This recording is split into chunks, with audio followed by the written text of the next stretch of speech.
کدام پدر گیره نکرده است در وقتی از خانه رفتن دختر با لباس عروسی؟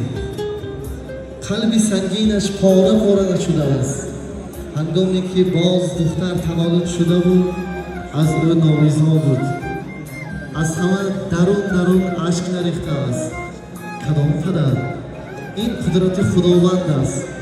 با برابر این دختر هدیه کردنش مهرش را آنچنان در قلب پدر مادر جای می‌دهد که با امر تقدیر با پیراهن سفید عروسی رفتنش اشک از دیده‌های پدر روان می‌شود.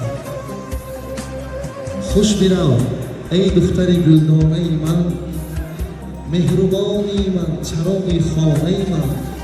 گرچه دشوار است ایام گسه تو، ششقطار است اشک چون دردانه من.